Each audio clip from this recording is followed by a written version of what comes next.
Hi! ഇന്നെൻ്റെ കല്യാണത്തിന് save the date ഷൂട്ടാണ് ട്ടോ. അതിന് രാവിലെ 4:30 ആയപ്പോൾ തന്നെ എണീറ്റ് ഞാൻ ഒരുങ്ങാൻ തുടങ്ങി. അങ്ങനെ 5:45 ആയപ്പോൾ ഒരുങ്ങി കഴിഞ്ഞപ്പോൾ ഉണ്ണിയൊക്കെ വന്ന് ഞങ്ങളങ്ങനെ എല്ലാവരും ഒരുമിച്ചാണ് ഷൂട്ടിന് വേണ്ടി പോയത്. നമ്മുടെ ലൊക്കേഷൻ വരുന്നത് കോട്ടയത്ത് ഈരാറ്റുപേട്ടയിൽ റിവർ വ്യൂ നാലുകെട്ട് റിവർ വ്യൂ റിസോർട്ടിലാണ് നമ്മുടെ ലൊക്കേഷൻ വരുന്നത്. നമ്മുടെ ഫസ്റ്റ് ലുക്ക് വന്നിട്ട് ട്രഡീഷണൽ ലുക്കായിരുന്നു. അപ്പോൾ അത് നമ്മൾ വന്നിട്ടൊരു 7:30 ആയപ്പോൾ തന്നെ നമ്മുടെ ഷൂട്ട് സ്റ്റാർട്ട് ചെയ്തു. അങ്ങനെ ഫസ്റ്റ് ലുക്കിൻ്റെ ഷൂട്ടൊക്കെ കഴിഞ്ഞ് ഞങ്ങൾ കുറച്ച് നേരം അവിടെ കുറച്ച് അലഞ്ഞു തിരിഞ്ഞൊക്കെ നടന്ന് കുറച്ച് നേരം മീനച്ചിലാറിൻ്റെ സൈഡിലൊക്കെ പോയി കാലൊക്കെ നനച്ച് ഫോട്ടോയും വീഡിയോസും ഒക്കെ എടുത്തിട്ടാണ് നമ്മൾ തിരിച്ച് വീട്ടിലോട്ട് പോയത്.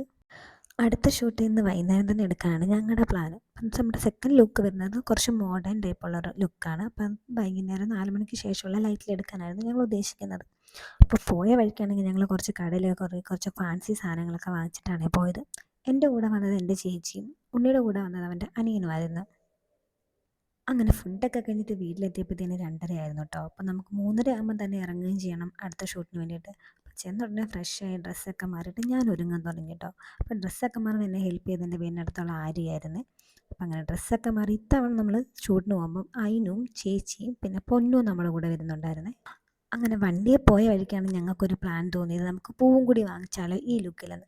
അപ്പോൾ ഞങ്ങൾ നേരെ കൊടുങ്ങൂർ പോയിട്ടൊരു ഫ്ലവർ ഷോപ്പിൽ പോയി നമുക്ക് പിങ്ക് നമ്മുടെ ഡ്രസ്സിന് ചേർന്നൊരു പൂവൊക്കെ വാങ്ങിയിട്ട് നമ്മളങ്ങനെ പോയി. അങ്ങനെ 6:30 ആയപ്പോൾ തന്നെ നമ്മുടെ സെക്കൻഡ് ലുക്കിലെ ഷൂട്ടും കഴിഞ്ഞ് അങ്ങനെ നമ്മൾ തിരിച്ച് വീട്ടിലോട്ട്. അപ്പം നമുക്ക് നമ്മുടെ കുറച്ച് ഫോട്ടോസും വീഡിയോസും ഒക്കെ കണ്ടാലോ സേവ് ദ ഡേറ്റിൻ്റെ.